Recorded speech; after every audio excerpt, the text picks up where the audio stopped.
Hi friends, మీ అందరికీ సురేఖ పెడితే ఛానల్కి స్వాగతం. ఈరోజు మనము ఇన్స్టంట్ రాగి దోశ తయారు చేసుకోబోతున్నాము.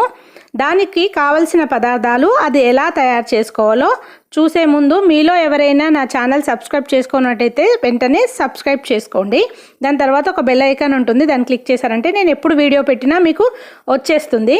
ఇప్పుడైతే మనము ఈ రాగి దోశ కోసం ఒక బౌల్ తీసుకొని అందులో మనము 2 కప్పుల రాగి పిండిని తీసుకుంటున్నాము. మనకి ఎంతమంది కావాలంటే అన్ని కప్పుల రాగి పిండి పడుతుంది.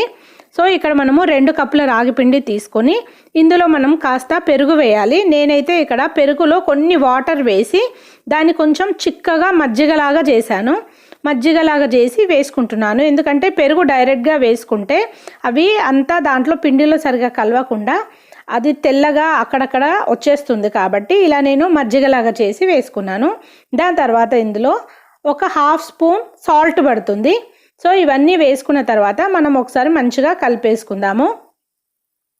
మీరు కావాలంటే పెరుగు కూడా వేసుకోవచ్చు, ప్రాబ్లం ఏం లేదు. సో ఇవన్నీ వేసుకున్న తర్వాత ఒకసారి కలుపుకొని చూసుకొని మనకి ఇంకా వాటర్ ఏమైనా పడితే వేసుకుందాము.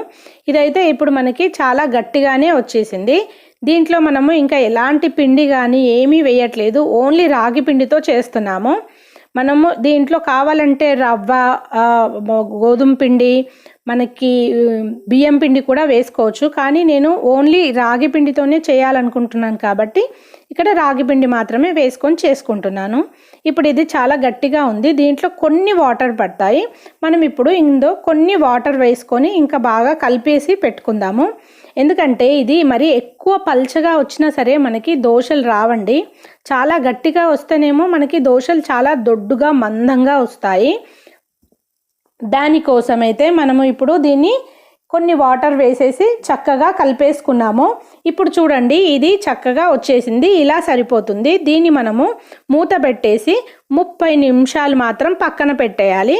30 నిమిషాలు అయిపోయింది. 30 నిమిషాల తర్వాత ఇప్పుడు మీరు చూడండి, ఇది చక్కగా మంచిగా నానిపోయింది.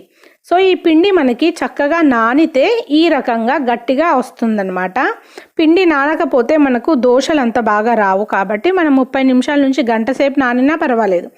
సో ఇలా చక్కగా నానిపోయిన పిండితోనైతే ఇప్పుడు మనకు దోశలు చాలా బాగా వస్తాయి. సో ఇప్పుడైతే ఇది మనకి రెడీ ఉంది దోశ వేసుకోవడానికి. ఇలాంటి బ్యాటర్ మనకి కరెక్ట్గా సరిపోతుంది. ఇప్పుడు మనమైతే ఇంకా దోశలు వేసేసుకుందాం పదండి. దానికోసం మనము స్టవ్ వెలిగించి దానిపైన నాన్ స్టిక్ ప్యాన్ పెట్టుకున్నాము. ఈ నాన్ స్టిక్ ప్యాన్ మనకి బాగా వేడిగా అయ్యే వరకు వెయిట్ చేయాలి. ఇప్పుడైతే ఇది చాలా వేడిగా అయిపోయింది. దానిపైన ఇప్పుడు మనం ఒక చుక్క ఆయిల్ వేసుకొని దాన్ని ఉల్లిగడ్డతో సమానంగా ఒకసారి ఆయిల్ని అయితే చక్కగా పెనం పైన స్ప్రెడ్ చేసేసుకుంటున్నాము. ఎందుకంటే ఇది మనము ఆయిల్ వేయకపోతే ఒక్కొక్కసారి దోశ మనకి రాదనమాట. అందుకనే మనం ఆయిల్ ఇలా కొంచెమే పడుతుంది, ఎక్కువ పట్టదు. 2 చుక్కల ఆయిల్ వేసుకొని మనము ఆనియన్తో దాన్ని ఆయిల్ అంతా పెనం పైన స్ప్రెడ్ చేసుకున్న తర్వాత మనం చక్కగా దోశలు అయితే వేసేసుకోవచ్చు. ఈ దోశను ఒకసారి వేసిన తర్వాత మళ్ళీ మనం దాన్ని కలపడానికి రాదండి. వేసుకునేటప్పుడే మనం ఇలా రౌండ్గా మొత్తము పెనమంతా స్ప్రెడ్ అయ్యేలాగే వేసుకోవాలి. ఎందుకంటే ఇది ఇన్స్టెంట్ రాగి దోశ కాబట్టి దీన్ని ఇలాగే వేసుకుంటాము. దాని తర్వాత మనము ఒక 2-3 చుక్కల ఆయిల్ అయితే వేసుకుందాము. సైడ్కి మంచిగా కాలుతుంది కాబట్టి. ఇప్పుడు ఇది చూడండి, దీంట్లో మనము పెరుగు వేసుకున్నందువల్ల దీనిపైన కొంచెం వైట్గా అయితే వచ్చేస్తుంది. ఈ రాగి పిండి మనకి చాలా మంచిదండి హెల్త్కి.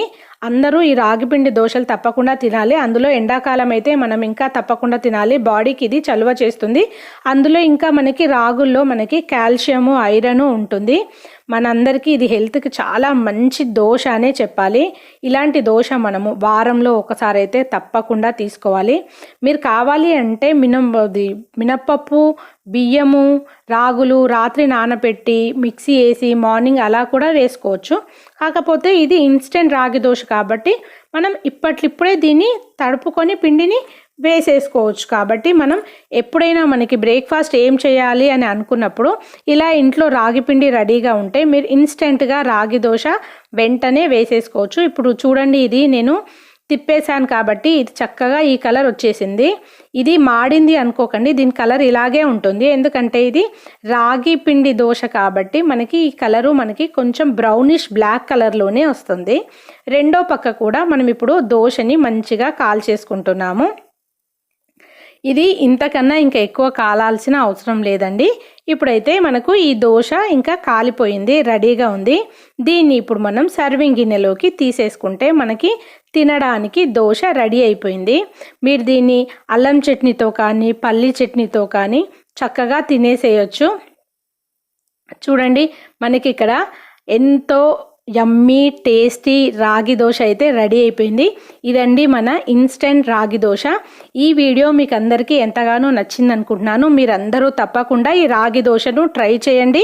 ఎలా వచ్చిందనేది నాకు కామెంట్ రూపంలో తప్పకుండా తెలియచేయండి.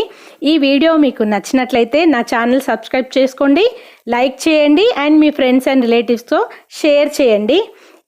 మళ్ళీ నెక్స్ట్ వీడియోలో మనము మళ్ళీ కలుసుకుందాము. అప్పటి వరకు ఇక ఉంటానండి. Thank you for watching my video. Bye.